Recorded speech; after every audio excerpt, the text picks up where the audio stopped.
Naku, naka-record. Bye. Dito nag-start yung word na bitterness. Kasi sobra matampuhin talaga siya. Dito nag-start yung sabi niya, lagi niyang nababanggit na yung parang lagi siyang may selos na nararamdaman. Selos siya. Selos siya sa tatay nila. Pero nawala yun.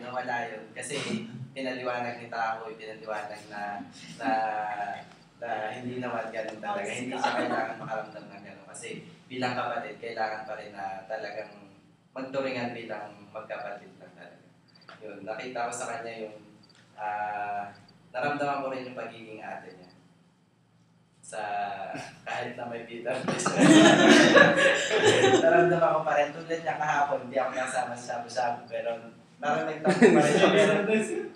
Nagtampo siya kasi wala daw yung presence ko doon. Pero sabi ko nga, okay lang yun kasi alam ko naman babalik talaga siya.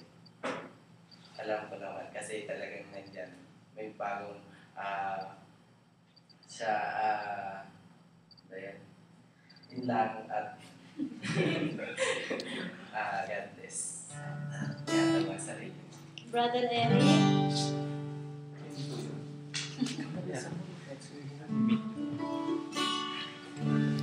Ba't di naman binidyo ko nila? Samsung lang. Nalulungkot po ako. Kasi marami na pong pauwi, baka pag kami wala nang debut. Sabi ko, lugi pag-October, kasi August, September. October, wala nang ditribute mga bago, hindi kami plana. Si May po sa biyak mo natin. Actually po, marami pong nakakaalam na gustong-gusto niya po yung biya ng ministry kasi nung sinabihan po siya one time ni Brother Harry na hindi na daw po siya pwedeng magpa-awit muna kasi mag-focus na muna siya sa ministry na kasi siya ang chairman po ng Tambourine. Medyo nalungkot po siya noon. Tapos yung one time na pwede na po siya, dinalaw ko siya na kasi nung ako na po yung naging chairman ng DIA, sabi ko, hindi po na ako nabibigyan ng line-up. Napakamatumpuin po itong tangto. Parehas po sila ni Rhea. Sakit ako ng kapakpakan. Hindi ganun po siya. Pero yun na po itong tangto lang po sa katawan. Marami po siyang insecurities. Tinatalin niya yung mga yung sa bilbil na matawa niya. Pero baka hindi ang bumalik dito dahil doon. Hindi kasi one time talaga, meron lang picture doon na talagang ayun na siguro yung pinakagrabe yung sama namin ng loob na pinicturean ko siya, tapos nag-iba yung mukha niya. Tapos nagalit siya sa akin, walk out talaga siya, tumakbo siya. Sabi niya, masisira daw kasi yung karir niya. Kaya na pinapalungkot ko kasi natin po sila talagang original na alaga ko. Eto, at dito po ako unang nalugi. Pero agad siya, taken na agad. Tapos dalawa sila ni Rhea. Eto po talaga, yung ngiti po talaga dito sa nakaka-bless. Ngiti nga po. Marami po nabibiktima yung ngiti na yan. Isa na po yung karuming taxon doon. Hindi, ngiti niya lang po kasi sabi ko, saan mo punta? Bibili akong bulaklak. Pumunta ng Taichung. Bumili ng bulaklak ay ng yung mushroom at saka cake. Sabi ko, ba't ganun may bibigay yan? Yung saan yung babaeng nagyaya sa akin? Sino yung umiti daw maganda? Umiti daw maganda. So, sabi ko nga, yung ngiti na yan, even though sa mga hindi pa po talaga nakakilala, pwedeng magkaroon ng ibang meaning. So, nakakatawa lang po kasi yung ngiti na yan na nakakapagdala po tayo ng kaluluwa kay Lord. So, nakakatawa po itong tao na to kasi nakaka-bless po siya. Alam naman po natin na ginamit po siya sa lahat ng ministry na marami rin po akong nakaka-relate na naging karanasan niya nung pumunta siya sa Taiwan na to. Isa lang din yung sabihin ko sa kanya, parehas po sila ni Rhea. Bawas-bawasin yung pagiging matampuhin at saka yung mainitin yung ulo. Kasi one time talagang nagkaroon kami ng magsama ng loob. Ako na rin po yung gumawa ng first na lumapit sa kanya kasi sabi ko sa kanya gano'n na ayoko na kasi before na kami na before na dati na talaga kapag may gagalitan sa isang kapatiran, patatagalin mo ng 1 week, titiisin mo siya. Pero sabi nga na nakatanggap na tayo sa Panginoon, dapat nakikita na sa atin yung buhay ni Lord na kapag may nagkaroon ng samaan, sabihin na agad para hindi na tumagal. Kasi di ba nga sabi, kung tayo-tayo lang din yung magkakaroon ng samaan loob, nagilan lang hindi tayo mababa.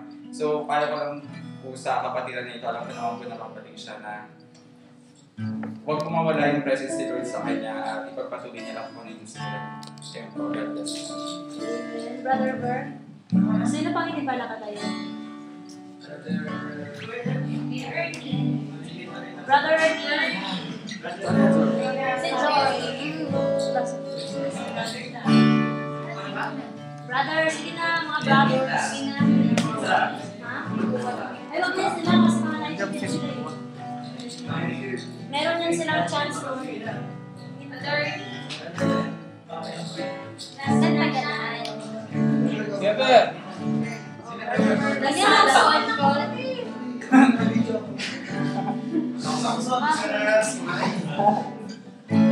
Word of encouragement. Masasabi ko lang, ito yung impress sa akin ni Lord, yung nangyayang ko sa fab. Kumbaga, ang masasabi ko sa kay Mike, kapag siyempre, panibagong chapter ng buhay niya, pag-uwi niya. Masasabi ko lang, kasi nagsimula kami mga fellowship city at nagsimula. Ipagpatuloy mo lang yung fellowshipping sa naman hindi mo wala yun pag-uwi mo sa Pilipinas. Doon mo siya simulan ang family mo para mas marinig nila yung word of God. Huwag mo silang piliin na maniwala kayo sa akin. Kumbaga, huwag mo sabihin na ito yung tama. Huwag mo silang diktahan. Kumbaga, ang gawin mo, ang masasabi ko lang, ang gawin mo, simulan mo lang, umpisahan mo every morning, fellowshipping, sasabihin mo na mag-pray tayo para mas ma-encourage mo yung family mo na mas lumapit kay God. Huwag mo silang didiktahan dahil kahit sinong tao, kapag diniliktahan sila, ayaw nila. Yan lang yung masasabi ko. God bless. Sister Joy? Sige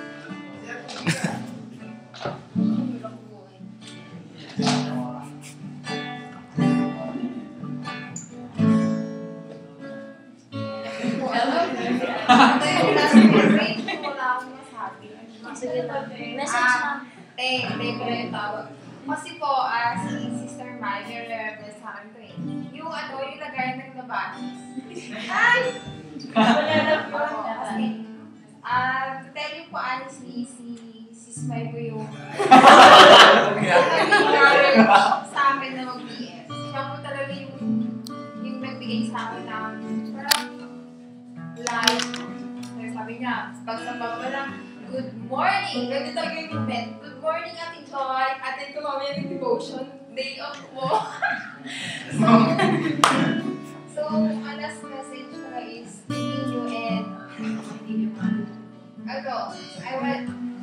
alam mo, may ingit ako sa'yo. Hindi na yung ingit na ano po, kasi po, parang a woman that reflects God. Parang parang anak ng Diyos na parang good example na dapat namin sundin kasi dahil sa kanya, number one is parang yung kay God is parang na siya na parang nag-build siya ito. Although Kristiyano na ako sa Pinas, pero isang napaka-Kristiyano hindi mayayain ko Tapos, salamat sa'yo kasi nga basta maraming salamat at sana bumalik ka. Babalik. Amen, Ate Kia. Yeah. Love you. Ito yung Lord. Picture din. Video. Hello, request. Brother Marvin.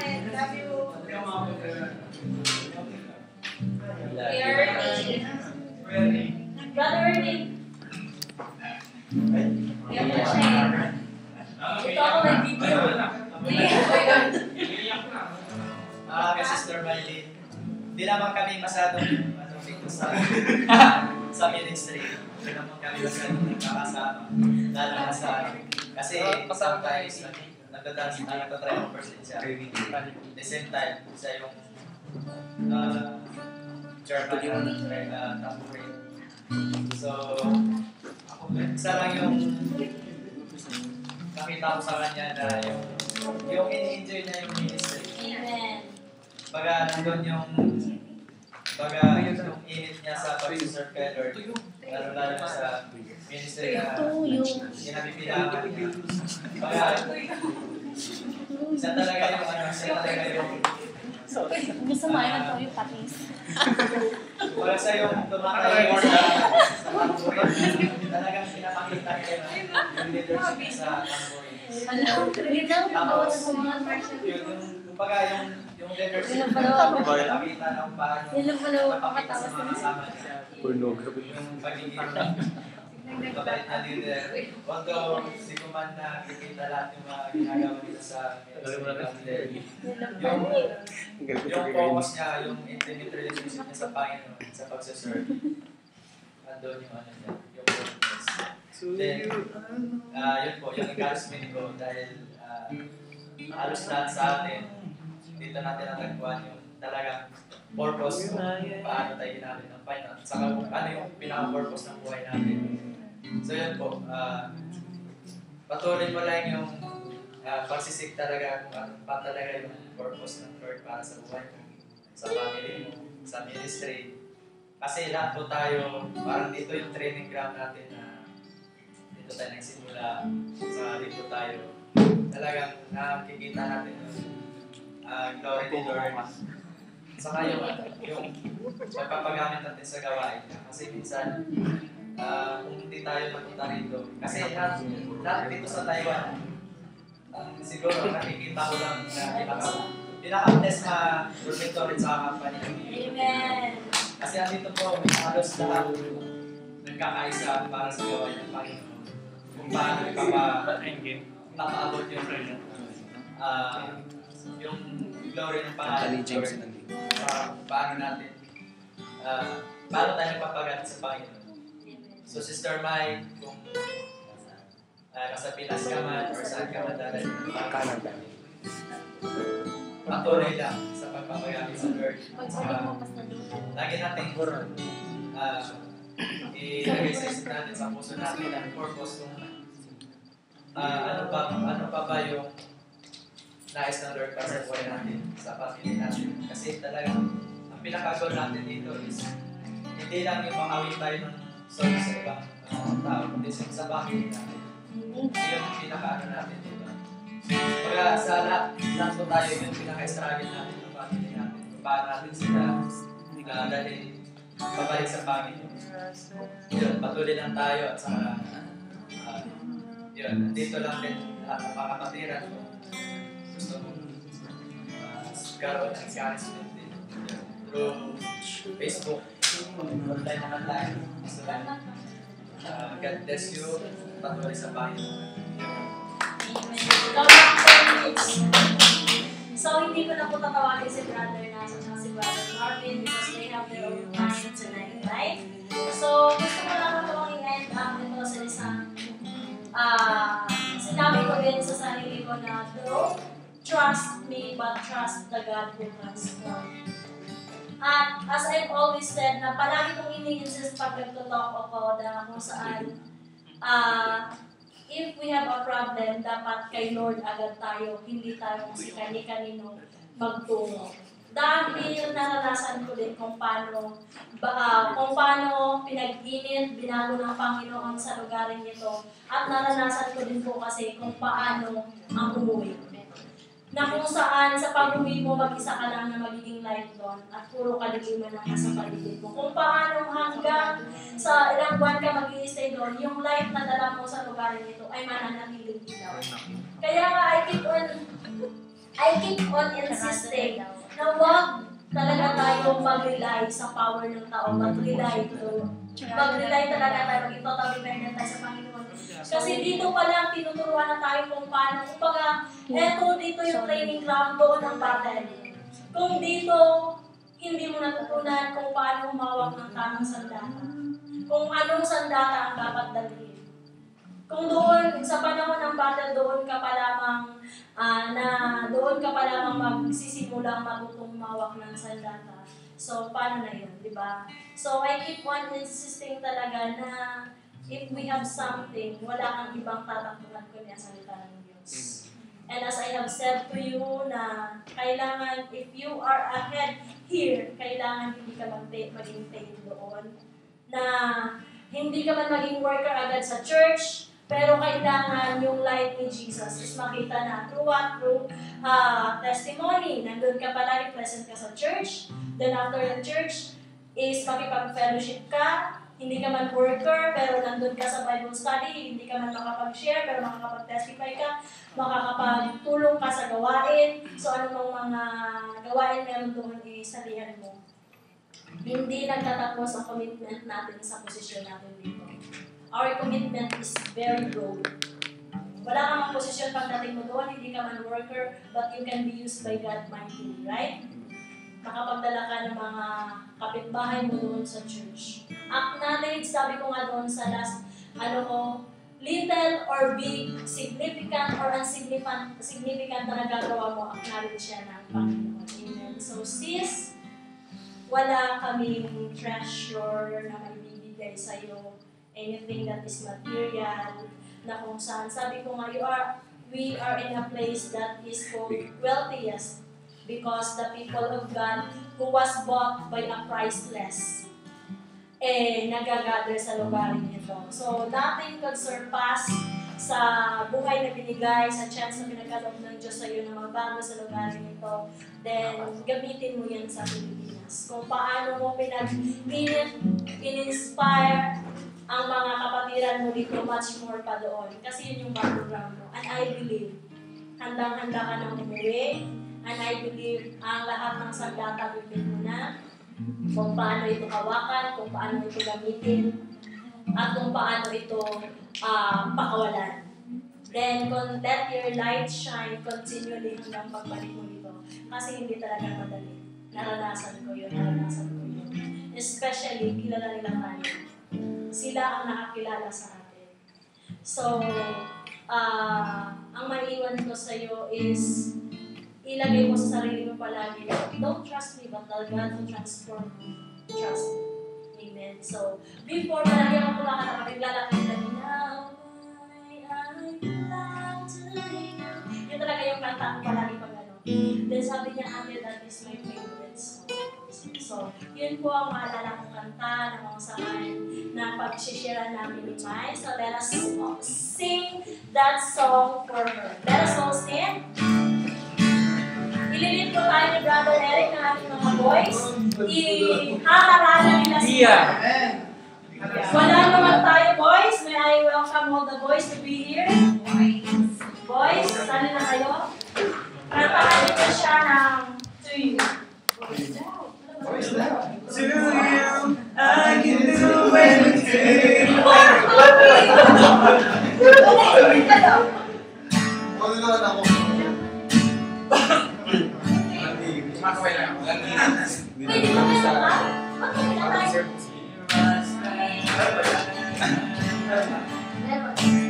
Forever in your mighty hands, keeping with your promise, reaching on my heart.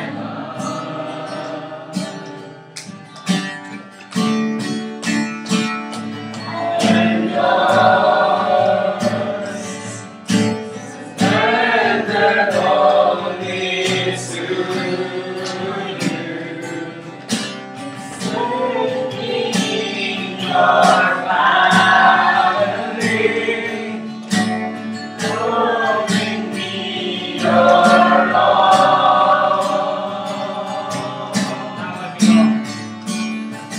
Now I belong to you, all I need. Your spirit, your words, your truth, hear my cry. My deep desire to know you more. In your name, I will lift my hands to the King. This anthem of praise I bring, heaven knows. I long to love you with all I belong to you.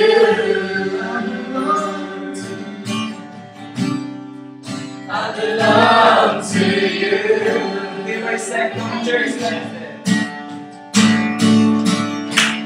Here I stand, forever in your mighty hand, living with your promise, written on my heart. I am yours, surrendered wholly to you. You said me on your family, calling me your own.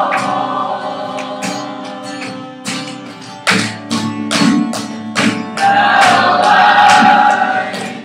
I belong to you, Lord. I need the Spirit, your word, your truth. Hear my cry, my deep desire to know you more. In your name, I will lift my hands to the King. His anthem of praise I bring. Heaven knows I want to love you with all I am. I belong to you.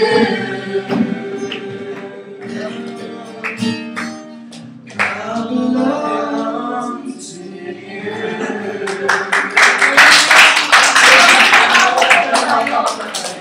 Let us hear my song message. Let us hear some message from Myron.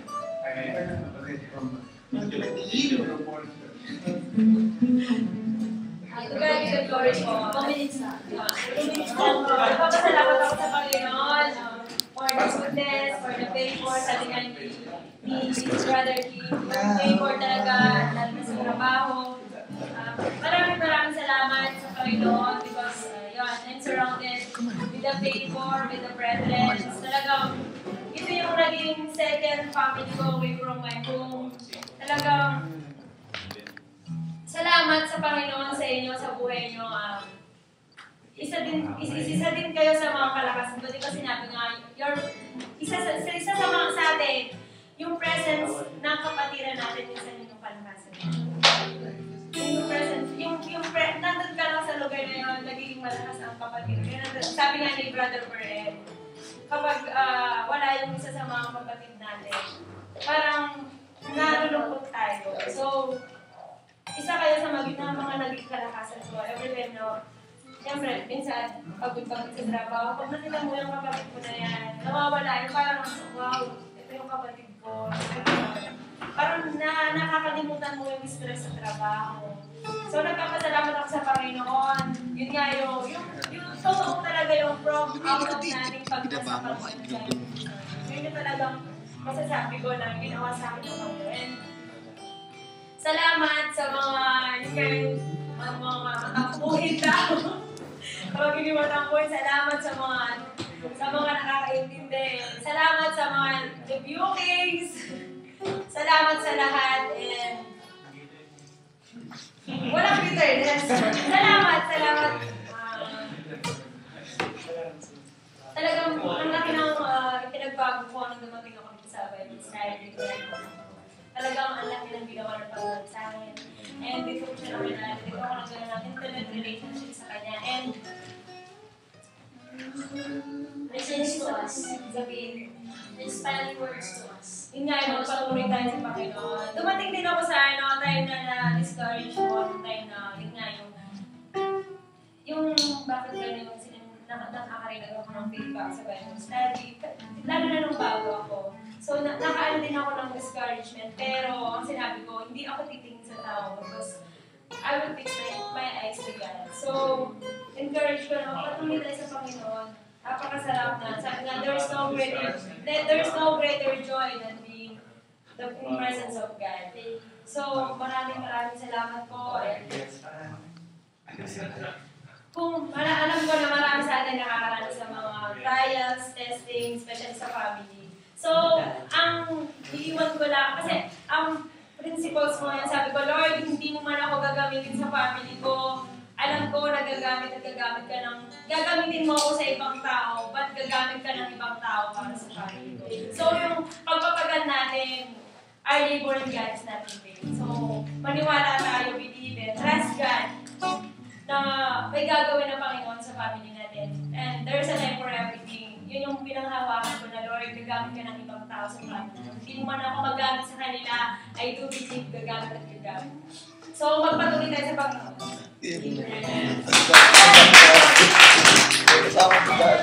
Bye, Mama. Yung gusto ko ba yung sabihin natin?